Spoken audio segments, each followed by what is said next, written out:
And what inspired you, though, for the content in this one? Well, there's perspectives that are not frequently recognized in the astrology world, like any other ecosystem. We tend to duplicate ourselves. Keep doing this. Having the same perspectives over and over again.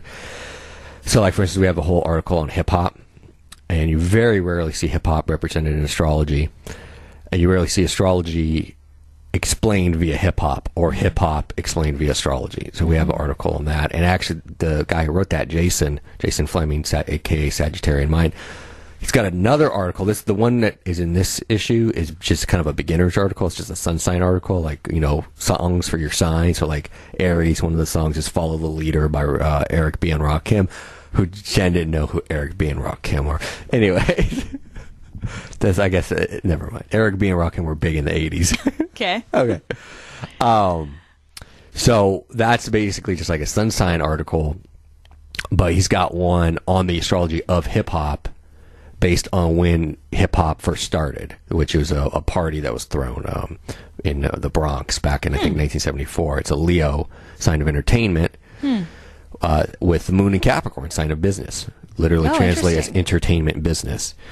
So, that's going to be most likely in the second issue. So, that's something that you don't normally see that type of stuff in most New Age spiritual astrology type type publications. That we have an article on the feminine asteroids, which is something. So you've got your Sun, Moon, Mars, Venus, Jupiter, Saturn, etc., etc. But you also have these asteroids that are more associated with female archetypes. But they don't really get represented that much because most astrology textbooks are written by men.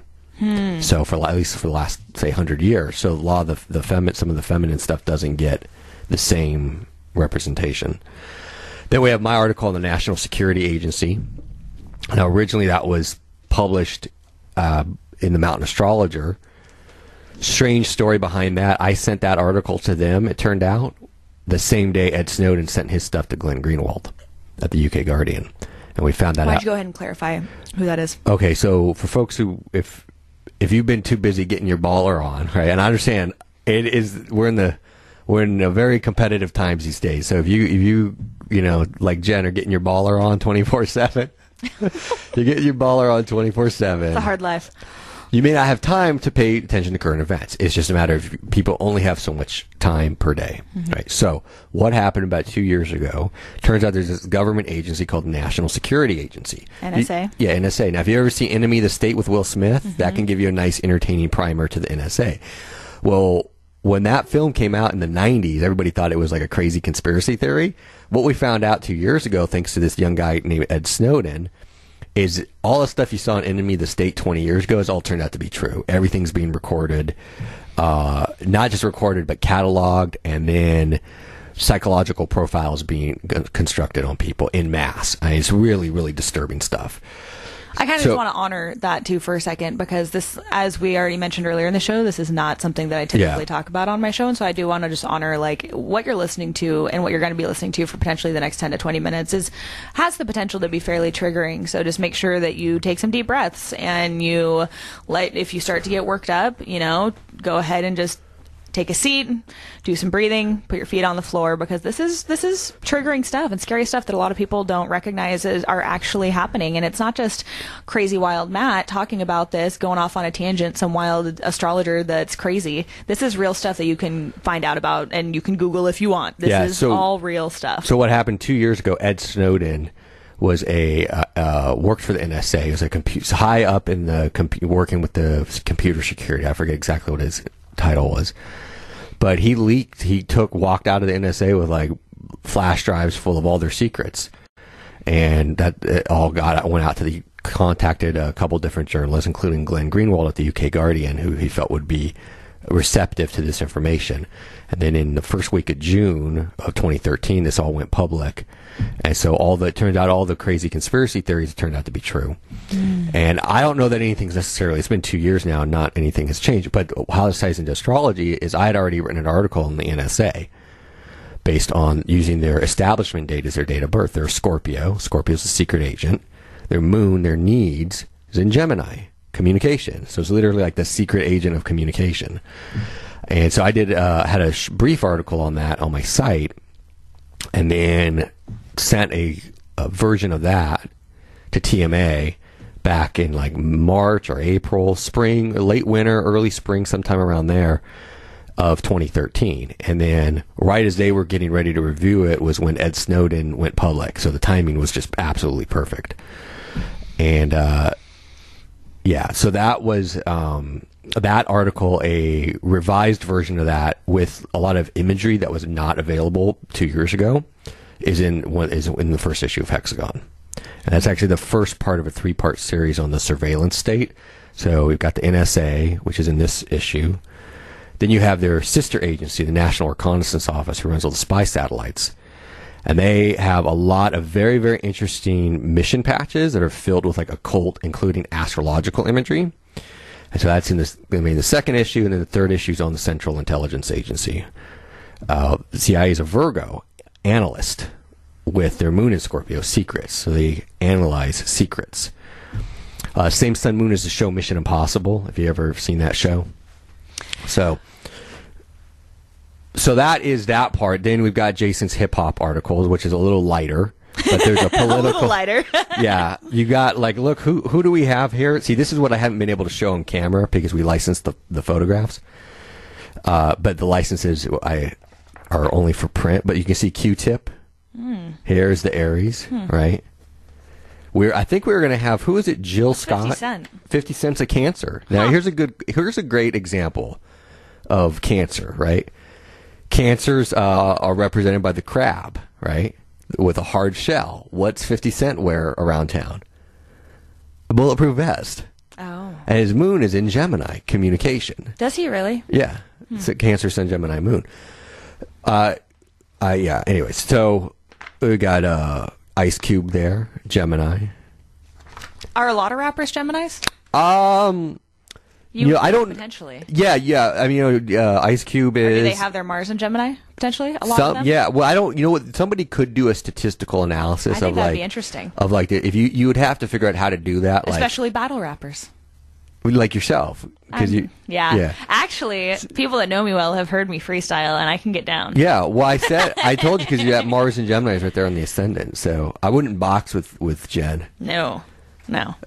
I'd be sneakier because I'm a Cancer. But anyways, the point is with the magazine, so that there's a different. It's just like in any type of, you need different types of music or different tones. So like my articles are very serious and involve a lot of information that can be very disturbing. Then we have stuff like Confessions of a Virgo Pilates Instructor, which is much lighter and more humorous. Got it. Okay, we have Jen's article, Astrology for Self-Employed Women. And I put that, now astrology for self-employed men is not any different than it is for women, but most people who avail themselves to astrological counsel tend to be women. Mm-hmm.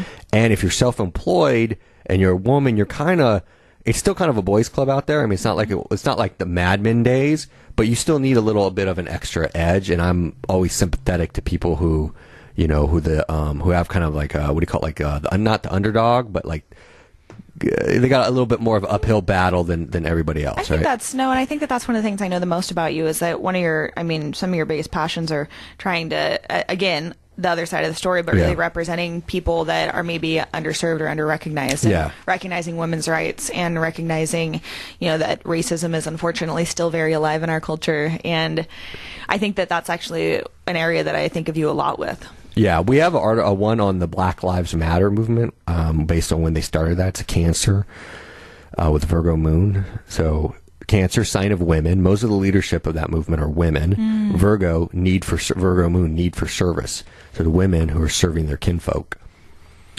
What else? The Virgo apply. There's a few other things so beauty at any age. Saturn and Scorpio and beauty at any age. This is another thing that is underrepresented is there's a lot of stuff floating out there, and it seems to pervade like the New Age world too, which is all about like how to be young, how to be beautiful, how to get a man. Like that's the only thing that matters. So we have an article that kind of just blows that all apart.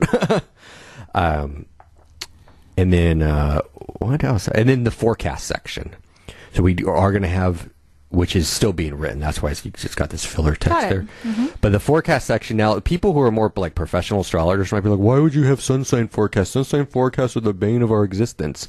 Like, that just makes people think that it's only the sun sign. And I'm like, well, first of all, most of us who've gotten into astrology started by reading a sun sign horoscope that at least resonated enough that we thought, oh, maybe there's something to this. But hold on, we just contradicted that by saying you should be reading your rising sign for your horoscope.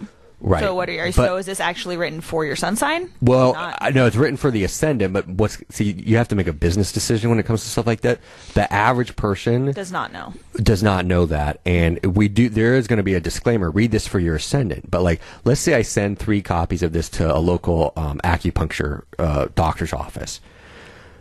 The person who picks that up, maybe they'll want to know about the astrology of the NSA. Maybe not. I don't know. Maybe they want to know about the feminine asteroids. Maybe not. But if they have even a medium level of interest in astrology and they see an astrology magazine, they're going to read the forecast section. Got it. Even those of us who are professional astrologers still look at, I read them for my ascendant, but I still read Astrology Zone and other various astrology sites. So it's like, some professional astrologers might be, well, why would you include sun sign stuff or, ascendant sign stuff?